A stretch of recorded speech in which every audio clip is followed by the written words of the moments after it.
네, 벌써 홍콩 보안법이 시행된 지 40일이 지났습니다. 당초 예상보다 더욱 심하게 사람도 기업도 그리고 돈도 떠나는 현상이 발생함에 따라서 이러다가 베네수엘라 전철을 밟는 것이 아닌가 하는 우려감도 커지고 있는데요. 국내 투자자들도 홍콩 부동산이나 금, 채권 같은 금융시장에 투자한 돈을 제대로 받지 못하는 사례들이 종종 늘고 있다고 합니다. 오늘 이 문제를 알아보는 시간 마련했는데요. 도움 말씀 위해서 한국경제신문의 한상춘 논설위원 자리해 주셨습니다. 안녕하십니까? 네, 안녕하십니까? 네, 위원님 먼저 지난 주말에 이 홍콩 문제를 둘러싼 미중 갈등 때문에 아시아 시장이 좀 전반적으로 영향을 받는 모습이었죠. 네, 요즘 들어서 자산 관리 재테크의 가장 중심이 주식인 것 같아요. 그래서 오늘 한국경제신문의 일면 톱 기사도 사실 주식 얘기가 나온 경우가 그렇게 많지 않은데요. 네. 건물을 팔아가지고 주식을 투자한다 하는 이런 얘기가 있고, 그다음에 미국도 기업의 그 실적이라든가 경기적인 측면이 받쳐주지 못하다 보니까 나스닥이 지수가 미쳤다 하는 이런 얘기가 나오고 있고, 그다음에 미국의 고등학교 학생들도 최근에 학교를 가지 않음에 따라서 주식이라든가 이런 쪽으로 해서 이 고등학생까지도 그 주식 투자한다 하는 이것을 교육계에서 어떻게 받아들여야 되느냐 하는 이런 측면에서 단순히 경제 교육이라는 긍정적 측면과 함께 다른 측면에서는 역시 그 고등학교 학생들 정도는 이렇게 제대로 그 경제 교육에 좀 충실해야 되지 않느냐 하는 교육계 논란, 이런 것이 지금 시장의 상황을 반영한다, 어디에 중점이 되어 있다 하는 것을 알 수 있는 대목이 아닌가 생각합니다. 이런 그 주식시장에서 이런 우려가 나올 때는 항상 주식시장이 나쁘다는 얘기는 아니고, 투자자 입장에서는 올라가면 베이스 이펙 때문에 수익률이 그렇게 높진 않고 특정한 리스크 때문에 주가가 떨어지는 이러한 거에 더 대비할 필요가 있다 하는 이런 측면에서 아마 홍콩에 갔다 오신 분이 지난 주말에 저한테 전화를 해서 홍콩이 의외로 좀 심각합니다. 국내 금융사들이 얘기하는 것 이상으로 이렇게 더 심각한 것 같습니다 해서 최근에 이렇게 미중 간 마찰 관련해서 홍콩 문제가 굉장히 많이 부각될 거로 이렇게 보이는데요. 아시겠습니다. 지난 주말에 미중 간 마찰에 틱택이니 위치액이니 해서 미중 간 마찰이 이렇게 불거짐에 따라서 사실 아시아의 이렇게 중국도 떨어졌고 중화경제권 증시가 전반적으로 떨어지는 이런 모습을 보였죠.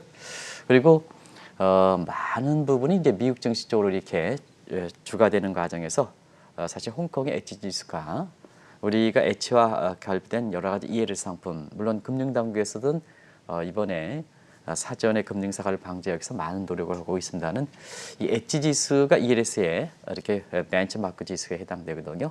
이것이 만선이 재붕괴되는 이런 초읽기에 들어가고 있습니다. 아마 만선이 붕괴될 경우에는 언론을 중심으로 해서 다시 홍콩의 엣지 지수를 이렇게 벤치마크로는 ELS 잔액들이 상당히 많거든요. 그래서 이런 기사거리가 계속해서 흘러나오지 않겠냐 이렇게 예상되고 있는데요. 아무래도 이제 지금의 리스크 장세가 이렇게 있을 때는 받칠 수 있는 게 뭔가 하는 것을 좀 보셔야 됩니다. 그런 측면에서 보면 2분기 성장률도 이제 마무리됐고 실적도 마무리됐죠. 물론 이제 부분적인 실적은 아까 장세대장께서 메리트라든가 뭔가 이렇게 나오긴 했지만 증시에 큰 영향을 미칠 수 있는 이런 실적은 아니거든요. 네. 그래서 대부분 다 IT의 애플이든가 아마존이든가 우리가 얘기하는 빵주라든가 마가 업종의 실적 발표가 마무리됐기 때문에 지금 리스크에서 조금만 아스카 갈 때는 사실 뭐가 받칠 수 있을 것이냐 하는 측면이 당분간 아마 9월 말까지 정도는 굉장히 이런 대목에 투자자분들이 염두에 두실 거로 이렇게 보이는데요.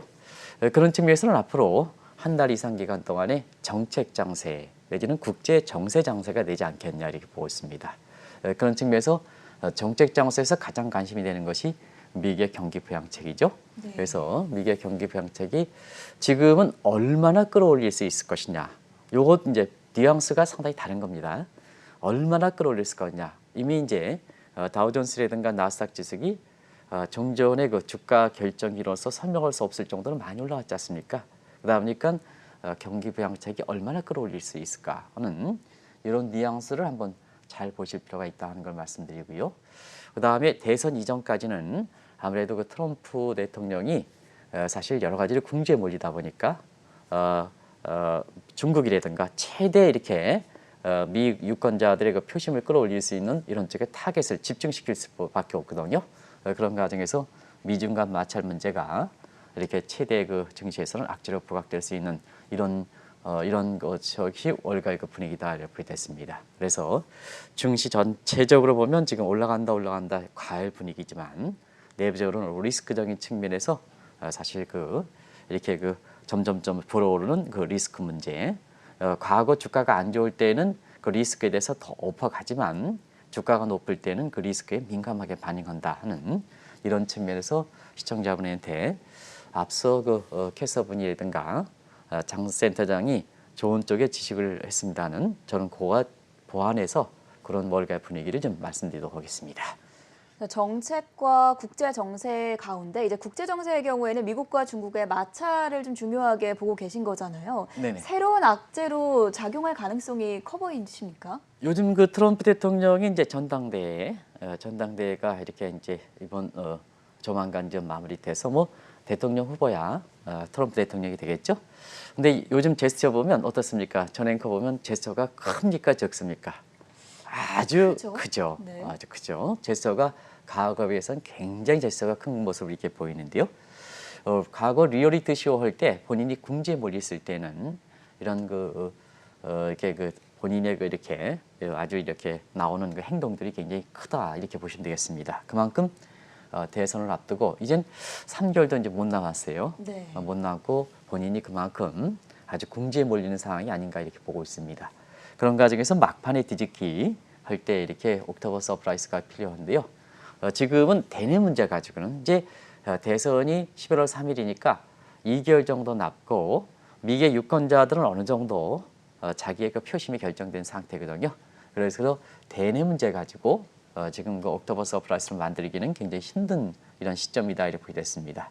그런 상태에서 아주 강하게 미 유권자의 지금 어느 정도 결정되어 있는 표심을 뒤집을 만한 강인한 힘을 보여줄 필요가 있겠는데요. 그런 과정에서 이렇게 보면 사실 중국과 또 홍콩과 관련된 마찰 문제가 되지 않겠나 이렇게 보고 있습니다. 그리고 또 한 가지는 미중 간 마찰을 가져갈 때 지금은 뭐 보복 관세니 통상 마찰이니 지적재산권 이런 문제를 야기하지 않고 있습니다. 네, 왜 그럴까 그러네요. 하는 측면에서는 불과 대선을 3개월 이렇게 앞두고 있는 상태에서는 미중 간 마찰에도 보복 관세 뭐 협상 이렇게 한다면 이거는 뭐 당신 뭐 지금 급한데 어느 생전에 그거 할 것이냐 하는 문제가 되거든요. 그래서 불과 3개월 이전서 남겨놓은 시점에서 미중 간 마찰에서는 초점이 안보 문제와 결부돼 있다 이렇게 됐습니다. 그렇기 때문에 지금처럼 안보 문제에 있어서는 단순히 무기를 들고 전쟁하는 게 아니라 정보 전쟁이죠. 정보 전쟁에서 국가 안보를 이렇게 기밀 같은 것을 빼내가는 이런 쪽에 미중 간 마찰 초점이 되는 거다 이렇게 됐습니다. 그런 과정에서 중국 영사관 중에 처음 영사관인 휴스턴 영사관 상징력이 높죠. 네. 폐지하는 문제. 중국도 청두의 영사관 폐지하는 문제 해서 안보와 결부된 이런 쪽에 미중 간의 마찰이 초점이 돼 있다 이렇게 됐고요. 그리고 또 한 가지는 지금 틱톡이라든가 위챗도 사실 그 안보와 관련된 정보 싸움이다 이렇게 됐습니다. 그런 과정이 이제 첨단 기술 전쟁과 맞물려서 지금 파이드라든가 뭔가 이런 측면의 첨단 기술 논쟁이 이렇게 되는 거다 이렇게 보겠습니다. 그런 과정에서 지난 주말에 캐리 람과 같은 홍콩의 행정 강요를 비롯해서 홍콩에 영향력 있는 홍콩의 내부 인사뿐만 아니라 중국의 내부 인사에 대해서 자산 동결 조치를 했죠. 그렇죠. 그래서 이 자산 동결 조치를 갖고 있는 의미는 굉장히 큽니다. 결과적으로 홍콩에 관련되어 있는 책임자들의 자산 동결 조치는 미국이 홍콩과 마찰해서 특별지위를 포기하겠다. 그러면 특별지위의 최종적인 모습은 뭘까 하는 측면에서는 달러 폐기제 포기하는 문제거든요. 네. 그리고 홍콩에 상징적 있는 사람을 자산 동결한다 이렇게 본다면 전 앵커께서 홍콩에 과연 들어가겠느냐 하는 측면에서는 사실 거기에 주춤하게 되는 거거든요. 그래서 상징성이 상당히 높은 의미를 갖고 있기 때문에 홍콩에 다시 오신 시청자분께서 의외로 지금 한국에 알려진 사실보다도 굉장히 좀 문제가 심각합니다. 근데 홍콩과 관련돼서는 그 어느 아시아 국가보다도 한국이 금융사의 진출 비중이라든가 그다음에 수출 비중이라든가 또 홍콩과 관련된 우리나라의 그 재테크 부동산이라든가 금이라든가 이렇게 채권 관련된 이런 관련된 금융 상품들이 많거든요. 그러다 보니까 이렇게 문의 오신 것이 아닌가 생각합니다. 그 말도 많고 탈도 많았던 홍콩 보안법이 시행된 지 이제 40일이 됐습니다. 이 보안법 시행에 발단이 됐던 홍콩 시위대는 지금 좀 어떤 상황일까요? 위험성으로 주춤하죠. 네, 그렇다고 그렇죠. 해서 홍콩이 4.14 시위대가 발생하지 않는다 해서 홍콩이 뭐냐 안정을 찾았다 이렇게 얘기하면 상당히 잘못된 그건 겁니다. 아니다. 네. 그런 과정에서 왜 시위대 사태가 줄었을까 하면 지금은 국가안보처가 홍콩에서 이렇게 신설된 상황에서 안보처가 홍콩의 보안 문제를 좀 다루고 있습니다. 그러다 보니까 뭐냐 보안법에서 핵심적인 내용이 아주 곧바로 집행한다는 얘기죠. 그래서 6월 그 말에 전인대 상임회의에서 홍콩의 보안법이 이렇게 결정된 이후에 곧바로 시행됐죠. 지금 40일이 지나고 있는데요. 그 보안법 내용 중에 시위대가 할 수 있을까 안 할 수 있을까 한번 판단해 보시기 바랍니다. 그리고 국가안보처가 지금 상시감역 제도를 가고 있는 상태거든요. 그러다 보니까 그때의 보안법의 핵심적인 4가지 사항을 한번 보겠습니다. 국가 분열 행위, 그 다음에 사실 그 앞에 좀 내겠습니다. 국가 정권을 전복하는 행위, 테러 행위, 외부결 시위대와 관련된 모든 크고 작은 행위를 전부 막겠다는 얘기입니다. 네. 그게 바로 홍콩 보안법이다. 그러다 보니까 뭐냐 결과적으로 보면 결국은 저렇게 되면 결국 홍콩이 중국에 편입된 게 아닌가. 편입된 게 아니야. 중국 정부는 물론 그렇죠. 보안법 시행 이후에도 홍콩이 갖고 있는 특별한 경제 지위를 위해서 일국 양제 체제에서 자 중국의 원래 그 홍콩이 국가긴 하지만 1997년 홍콩 반환 이후에 50년간 약속했던 일국 양제 체제 특별지위를 인정하겠다 하는 이런 측면에서 사실 일국 양제 체제를 되는데요. 이것이 홍콩이 사람과 상품과 홍콩이 갖고 있는 매력이거든요. 홍콩은 내부적으로 뭐 제조업이 있습니까? 뭐 있습니까? 이것 때문에 결국은 홍콩이 중개무역이자 국제금융 허브의 아주 매력이었거든요. 근데 보안법 시행 이후에 지금까지 이렇게 보면 사실 일국 양제 체제가 아니라 일국 일제 체제다 이렇게 보겠습니다. 사실상 홍콩이 중국으로 편입됐다 이렇게 보겠습니다.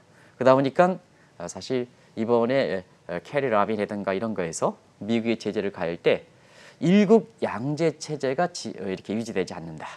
결국 일국 일제 체제가 된다 하는 이 내용을 가장 명시적인 이유로 들고 있습니다. 네. 정치적이고 그런 상태에서 이렇게 지금 상태에서 보면 일국 양제 체제가 아니라 일국 일제 체제로 되니까 그동안 일국 양제 체제로 해서 홍콩에 진출했던 여러 가지 우리뿐만 아니라 전 세계의 금융사들이라든가 사람이라든가 상품이 떠나가는 이런 사태가 발생하는 거죠.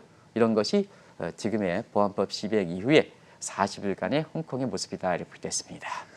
이렇게 보안법이 시행된 이후에 홍콩에서는 사람과 기업, 돈까지 떠나고 있다고 하는데 벌써부터 베네수엘라 경제 전철을 밟는 것이 아닌가 하는 우려감도 나오고 있다고 하죠. 네, 심심치 않게 나오죠. 네. 특히 홍콩의 내부의 언론들이 우려 차원에서 지금까지는 우려 차원이라 이렇게 보여집니다. 우려 차원에서 우리가 베네수엘라 경제하면 뭐가 생각납니까?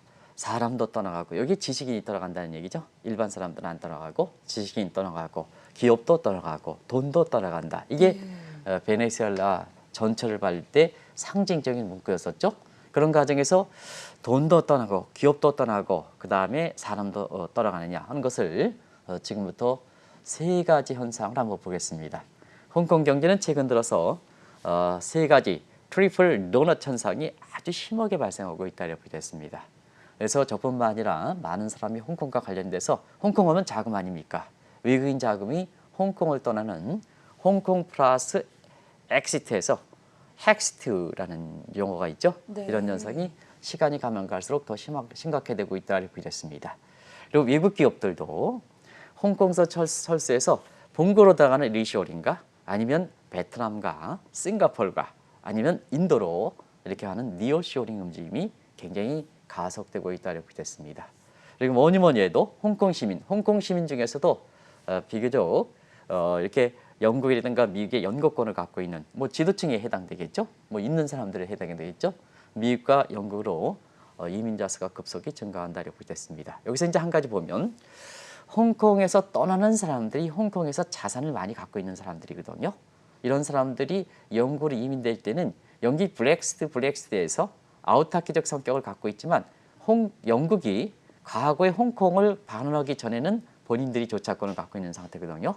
그러다 보니까 자산을 많이 갖고 있는 사람들이 결국 영국 국민과 굉장히 동조화가 쉽다 보니까 아이덴티티 문제에서 그렇게 큰 문제가 없고 자산들을 갖고 있으니까 영국이 적극적으로 홍콩의 시민들을 받아들인다. 이런 것도 새로운 직이다. 그러면 앞으로 뭐냐? 이 홍콩 시민들이 홍콩을 떠날 때 받아들일 수 없는다면 그 난민 상태가 되기 때문에 사실 이 속도가 이렇게 줄어들겠습니다는 사실 다른 국가 입장에선 돈 들고 영어도 되고 자기의 과거에 이렇게 받았던 이런 사람이라면 적극적으로 받아들여서 자국 경제에 도움되는 거죠. 이게 국제사회다 이렇게 됐습니다. 이런 측면에서 보면 앞으로 중국의 그 보안법 문제, 수정 문제라든가 아니면 미중 간 마찰의 정도 문제에 따라서 이러한 이민자 수가 아주 급속히 증가할 가능성이 높다 이렇게 됐습니다. 특히 홍콩의 상징인 자본 문제에 있어서는 굉장히 빨리 지금 빠져나가고 있습니다. 그 통계를 한번 보겠습니다. 작년 2회 시대가 작년 초부터 시작됐죠. 유입 대비해서 유출 자금의 비율이 300까지 이렇게 되고 있습니다. 그러면 이거 뭐냐면 그 자금이 100 들어온다면 유출하는 자금이 300이 된다는 얘기입니다. 빨리 빠져나간 속도죠. 그러다 보니까 이 자금들을 어떻게 받느냐 하는 측면이 가장 혜택을 받는 게 싱가포르다. 싱가포르의 비거주자 예금 같은 경우는 홍콩 마찰, 작년 시대 마찰 이후에 500까지 증가하고 있다. 그리고 여기에 아베도 사실 이런 자금을 받아들이기 위해서 홍콩에 이렇게 국제금융 허브에 일본을 유치하기 위해서 굉장히 노력하고 있다 이렇게 됐습니다. 인도도 마찬가지고 이 우리보다 경제 발전 단계가 낮은 베트남도 적극적으로 아이를 활동을 통해서 홍콩에서 빠져나가는 이런 자금을 유치하기 위해서 자국의 고도 성장 과정에 필요한 자금을 마련하기 위해서 베트남도 나서고 있는 것도 굉장히 주목한다. 그러면 한국은 이와 같은데 현재 지금 한국 같은 경우는 부동산 대책에 이렇게 몰두하다 보니까 이렇게 국제사에서 이렇게 홍콩 같은 이런 데서 자금이 빠져나가고 금융허브에 유치하는 이런 측면에서 거의 노력을 못하고 있다 이렇게 됐습니다. 이게 긴박하게 움직이는 홍콩 관련된 최근의 사태다 이렇게 됐습니다. 말씀해 주신 대로 특히 홍콩에서 사람이 빨리 떠나감에 따라 홍콩의 상징이었던 상업용 부동산이 텅텅 비어간다 이런 소리가 들립니다. 어떻게 좀 보십니까? 네, 이 문제도 굉장히 큰 문제이죠. 네. 기업 떠나가고 자금 떠나가고 그다음에 사람이 떠나가니까 홍콩이 뭐 내부적으로 갖고 있는 유인들이 뭐가 있습니까? 그러다 보니까 결과적으로 상업용 부동산 이런 데 소위 거래가 이렇게 안 되는 거래 절벽 현상이 많이 발생하고 있다 이렇게 됐습니다. 그래서 3대 도너츠 현상 중에서 특히 자금의 이동과 사람의 이동이 이렇게 되는 상태에서 홍콩에 이렇게 사실 상업 지역이 공실률이 빠르게 증가하고 있는데요. 공실률 상태를 한번 보겠습니다. 네. 사실 공실률이라는 것은 건물에서 빈 그 사무실의 유리다 이렇게 됐습니다. 대체로 보면 6월 말 보안법 시행 이전이죠. 까지 통계가 잡히고 있는데요. 6월 말 공실률이 10.7%입니다. 이건 뭐냐? 홍콩 반환 1997년 홍콩 반환 이후에 가장 높은 수준이다 이렇게 됐습니다. 그래서 일국 양제 체제에서 지금의 체제가 유지된 이후로 가장 이렇게 된다 이렇게 되는데요. 그러면 다시 한번 보겠습니다. 지금의 그 공실률이 보안법 시행 이후를 반영하지 않는다 하더라도 최고 수준이다 할 때, 자 그동안 홍콩에서 비즈니스 이렇게 세태할 수 있는 한번 보겠습니다. 9/11 사건이 있었죠. 9.12 테러 사건이 있었죠. 그리고 2008년 서프라임 사건이 있었죠. 사실 홍콩의 비즈니스에서는 아주 특별한 충격을 줄 수 있는 소지입니다. 네. 그런데도 불구하고 지금의 공실률이 10.7%라 한다는 것은 사실은 뭐냐? 이 홍콩에 이렇게 문제를 두고 장기적 성격을 갖고 있는 이런 속성이다 이렇게 됐습니다. 그리고 지금 현재 서울 이렇게 보면 사실 그 지금 상태에서 보안법 시행 이후에 40일간의 이 공실률을 더 따진다면 전체적인 공실률 6월 말의 공실이 10.7%인데요. 지금은 이게 13에서 15%까지 올라갔지 않았냐 하는 시각이고, 그다음에 홍콩이 전체적으로 3호 지역이 아니지만 아주 이렇게 금융가라든가 이런 게 아주 밀집돼 있는 이걸 네. 이제 홍콩 비즈니스 지역이라고 합니다. 홍콩 비즈니스 지역의 지금 공실률 6월 말 기준으로 24%입니다. 이건 공시적 통계입니다. 근데 보안법 시행 이후에 40일 감안한다면 이게 홍콩 비즈니스 지역 같은 경우는 30%가 웃도르지 않느냐. 그래서 현재 가신 지난 주말에 좀 이것들 좀 방송해 달라 하셨던 시청자분 지금 보고 계실 거로 생각하는데요. 현재 가니까 이 공실률을 이게 만만치 않다 하는 것을 보시고 이런 얘기를 좀 이렇게 방송해 주십사 하는 이런 것을 좀 이렇게 한데요. 저도 시청자분의 이렇게 생각을 들어서 홍콩의 이렇게 공식적인 통계를 한번 봤더니 의외로 심각한 대목이다 이렇게 됐습니다. 그래서 지난 그 주말에 전 세계적으로 보면 뉴욕의 상업용 이렇게 상업 지역도 공실률이 굉장히 늘어난다 해서 우리가 시카고 공포라는 얘기를 했지 않습니까? 네. 시청자분의 의외로 반응이 상당히 높았었는데요. 이와 마찬가지로 홍콩에서도 그 어느 국가보다도 이런 그 시카고 공포라 우려가 빠르게 확산되고 있는 이런 상황이다 이렇게 보겠습니다. 이것이 지금의 홍콩의 문제다 이렇게 보겠습니다. 홍콩 지역의 공신률을 이야기를 해주실 때 시카고 공포 우려를 말씀해 주셨는데 지난번에 설명을 해주시기는 했지만 다시 한번 좀 짚고 넘어갈까요? 간단히 좀 말씀드리겠죠. 네. 지난 주말에 말씀드렸는데요. 우리가 이 문제는 우리나라도 좀 그런 우려가 많이 나오거든요. 지금요. 네. 정부가 강남 지역에 부동산을 두드리고 있습니다는 지방 같은 경우에는 사실 뭐냐 빈집이 굉장히 많거든요. 우리나라의 그 빈집도 지금 공식적으로 전국적으로 200만 호가 넘었다. 네. 우리가 강남 지역만 두들기다 보니까 지금 부동산이 과열이다 하지만 이렇게 억제하면 어떻게 강남 지역만 억제하겠습니까? 지방도 똑같이 이렇게 부동산 대책에 대해서 규제를 받게 되는 거거든요.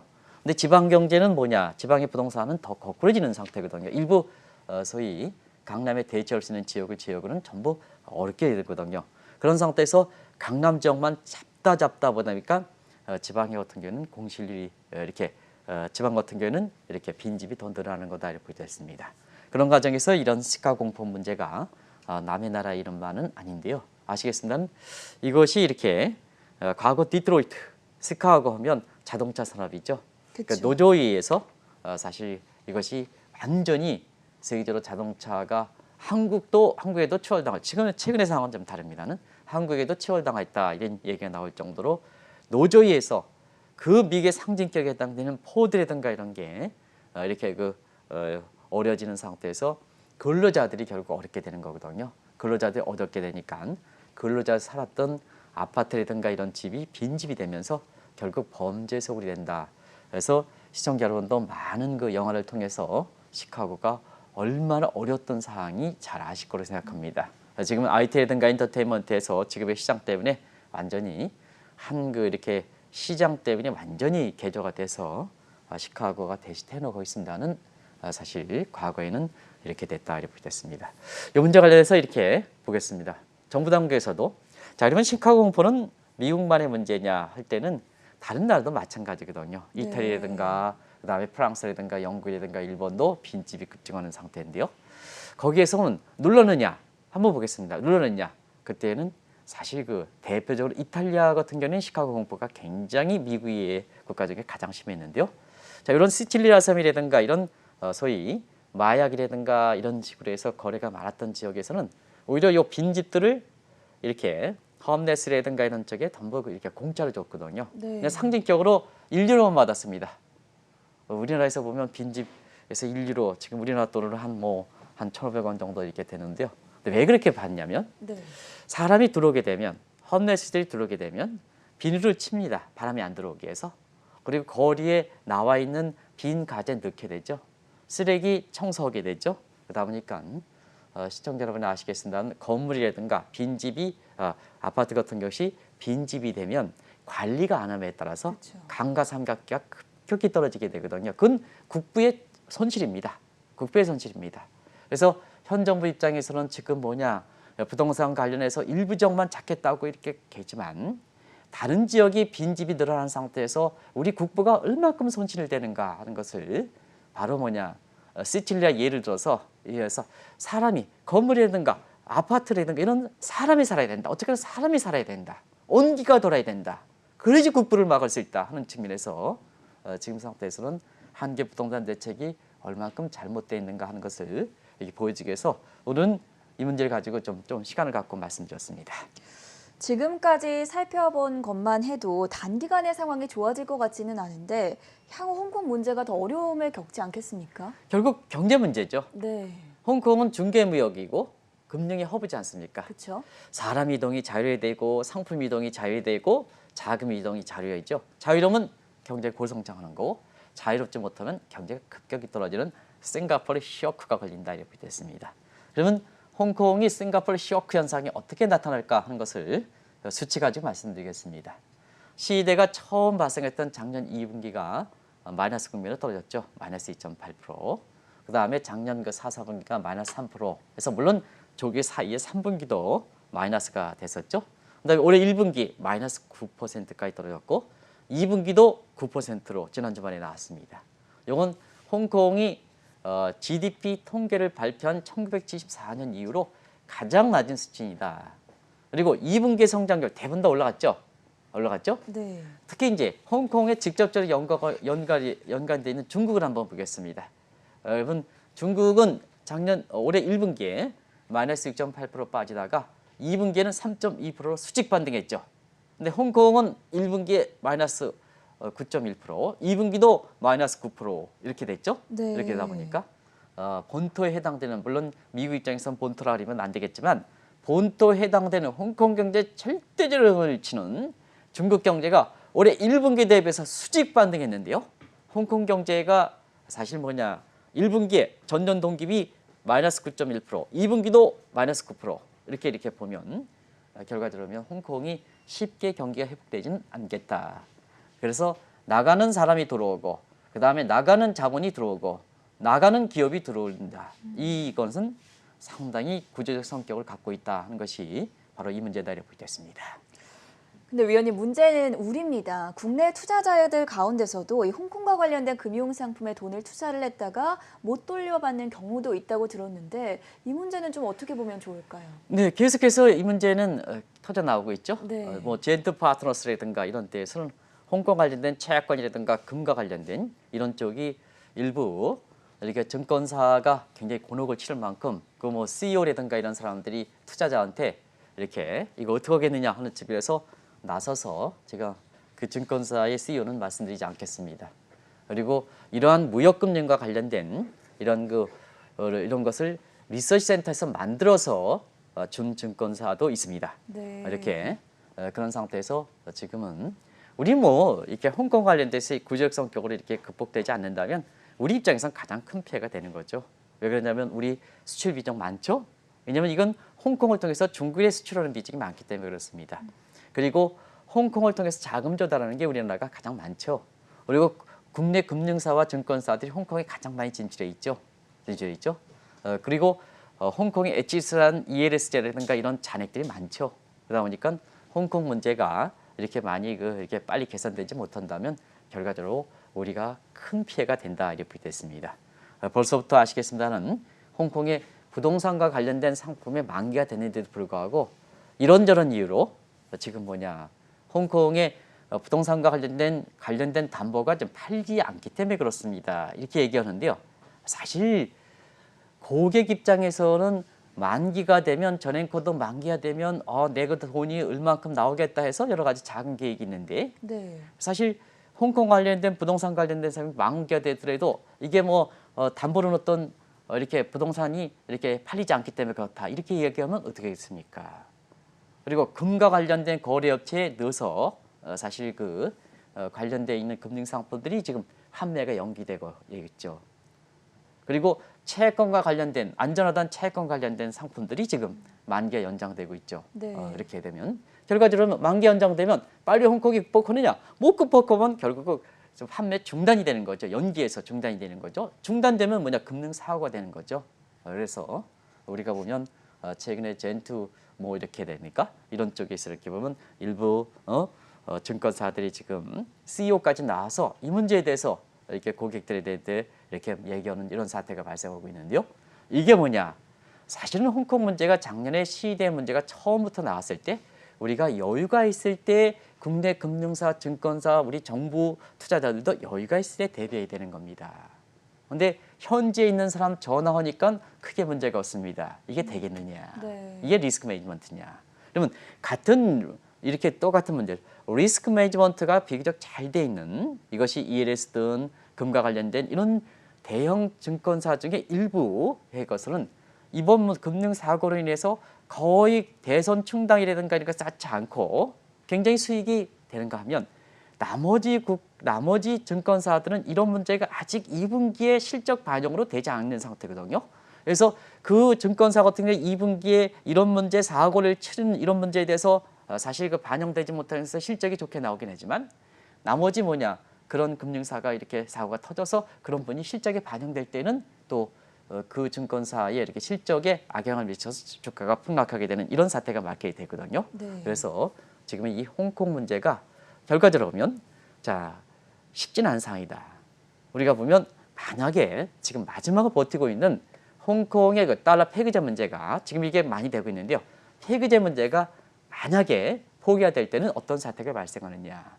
우리 정부, 국내 금융사, 증권사, 투자자 입장에서도 이러한 사태가 전개될 수 있는 상황이 설령 발생하지 않는다 하더라도 이거에 대해서 미리 프리엠프트 예방적으로 선행적으로 조치하는 것이 리스크 매니지먼트다. 터지고 나면 그게 뭐가 됐냐 사후 관리지. 그건 리스크 매니지먼트가 아니다 하는 걸 네. 말씀드리겠습니다. 그래서 홍콩이 쉽지 않은 상황이다 하는 걸 말씀드리겠습니다.